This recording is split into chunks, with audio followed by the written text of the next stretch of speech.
यह कहानी नेत्रा युग की है। उस समय श्रवण कुमार नाम का एक बालक था।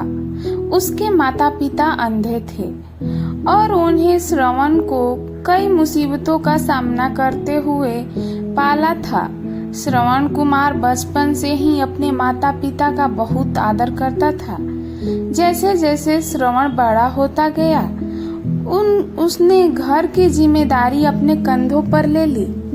वह रोजाना सुबह उठकर सबसे पहले अपने माता पिता को स्नान कराने के लिए तालाब से पानी भरकर लाता था।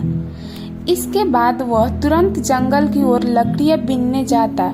फिर लकड़ियां लाने के बाद श्रवण चूल्हा जलाकर माता पिता के लिए खाना बनाता था। श्रवण को इतनी मेहनत करते देख उसकी माँ हमेशा उसे टोकती थी। वह कहती थी, श्रवण बेटा, तुम इतना सारा काम अकेले क्यों करते हो? खाना तुम मुझे बनाने दिया करो, मैं आसानी से बना लूंगी। इसके बदले तुम थोड़ा आराम कर लिया करो। माँ की इन बातों को सुनकर श्रवण कुमार कहता, नहीं माँ, मैं ये सारे काम आप लोग के लिए ही तो करता हूँ। भला अपने माँ बाप के लिए किए गए कामों में कैसी थकान, उल्टा मुझे तो खुशी मिलती है।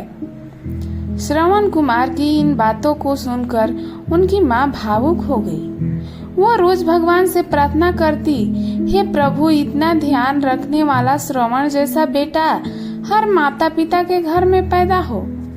श्रवण के माँ बाप नियमित रूप से भगवान की आराधना करते थे।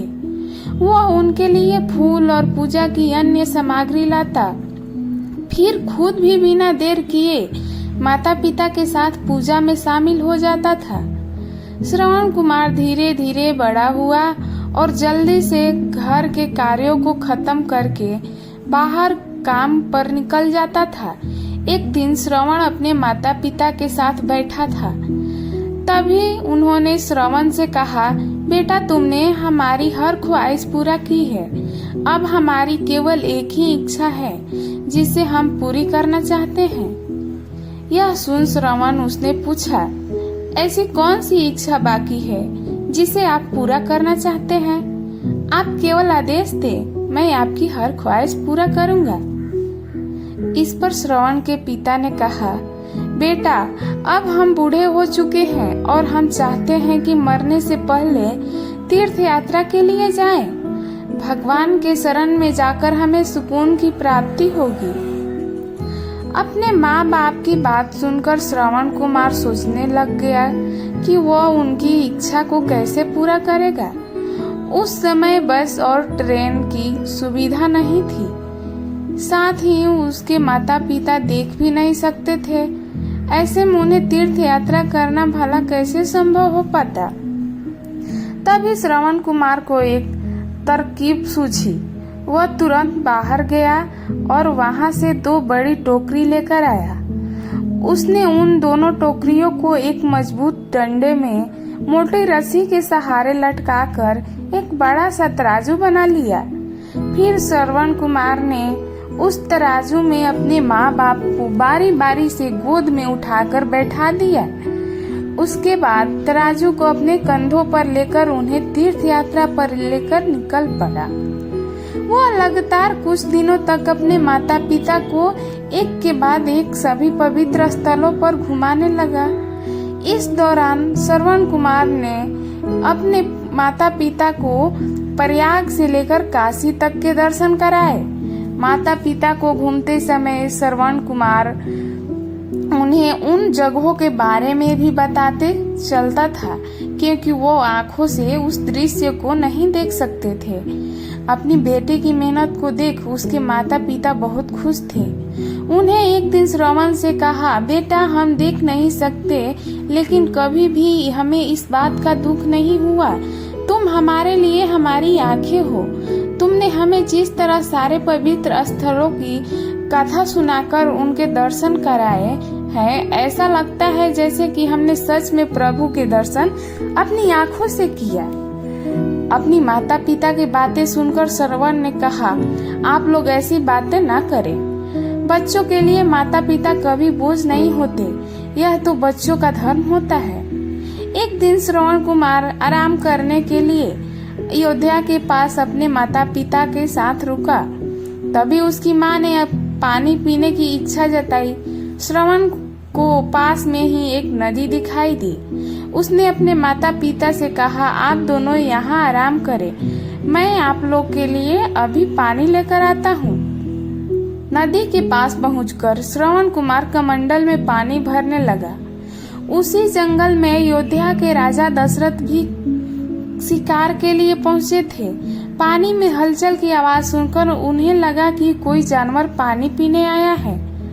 उन्होंने बिना देखे केवल ध्वनि सुनकर ही अपना तीर चला दिया। दुर्भाग्य से वह सीधे श्रवण को लग गया। तीर लगते ही वह चीख पड़ा। इसके बाद राजा दशरथ जब अपने शिकार को देखने पहुंचे तो वहां श्रवण था। वो तुरंत श्रवण कुमार के नजदीक पहुंचे और कहा, मुझसे बहुत बड़ी भूल हो गई, मुझे माफ कर दीजिए। मुझे बिल्कुल नहीं पता था कि यहाँ कोई मानव होगा। मैं इस गलती का पश्चाताप करने के लिए क्या करूं कि तुम मुझे माफ कर दो। तभी कहराते हुए श्रवण कुमार ने कहा, यहाँ से थोड़े ही दूर जंगल में मेरे माता पिता बैठे हैं, उन्हें काफी प्यास लगी है। आप उन तक यह पानी पहुंचा दीजिए और मेरे बारे में उन्हें कुछ भी न बताएं। इतना कहते कहते श्रवण कुमार की सांसें रुक गई। श्रवण कुमार की मौत से राजा दशरथ सुन पड़ गए। किसी तरह वह श्रवण कुमार के बताए अनुसार जल लेकर उसके माता पिता के पास पहुंचे। श्रवण के माता पिता अपने बेटे की आहट को बखूबी पहचानते थे। जब राजा दशरथ उनके करीब पहुंचे तो उन्हें आश्चर्य से पूछा, तुम कौन हो और हमारे श्रवण को क्या हुआ? वह क्यों नहीं आया? राजा दशरथ उनके सवालों का जवाब नहीं दे पाए। उन्हें चुपचाप पानी उनकी तरफ बढ़ा दिया। तभी श्रवण की माँ ने चिंतित स्वर में जोर से कहा, तुम कौन हो और मेरा बेटा कहाँ है? ये बताते क्यों नहीं हो?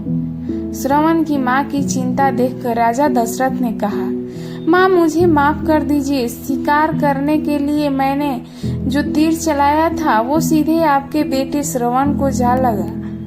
उसने मुझे आप लोग के बारे में बताया, इसलिए मैं यहाँ पानी लेकर चला आया। इतना कहकर राजा दशरथ चुप हो गए। राजा दशरथ की बात सुनकर श्रवण की माँ जोर जोर से रोने लगी।